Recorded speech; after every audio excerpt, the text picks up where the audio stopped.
नमस्कार शुभश्री किचन को आपण मानक स्वागत। मुझे धनिया पत्रर चटनी बनै आपण मानक देखैबी।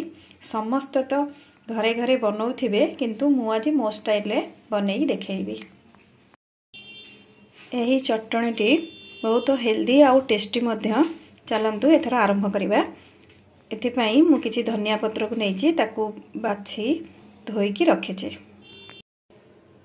एही चटनीटी हेल्दी कर आउ टेस्टी मध्य। चलंतु डेरी न करी एथर आरंभ करिबा। एथि पई मु किछि धनिया पत्र को नैछि ताकू भलो भाबरे बाछि धोईकी रखिछि। ग्राइंडर जार रे एबे धनिया पत्र को दबा। धनिया पत्र को सब मु छोट छोट रे काटी देछि। बड़ रहिले ग्राइंडिंग रे असुविधा हबो। एहा सहित दुईटा कंचा लंका, रसुण, आंब कसिया अदा और किछि जीरा।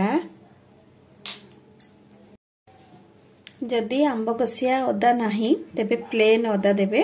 अदार परिमाण खूब कम रहिबो। ता सहित तेंतुली की देबे। आवश्यक अनुसार लूण को देबे।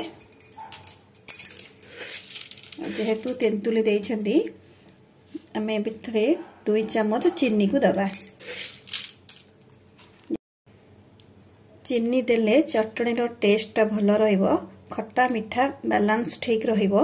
जदि आपन को चीनी पसंद नाही तबे स्किप मध्य करि परिबे। एबे एहा को अल्प पानी देई चिकन करी बाटी नबा। रेडी हे जाई छी धनिया पत्र रो चटनी। ये बहुत टेस्टी मध्य।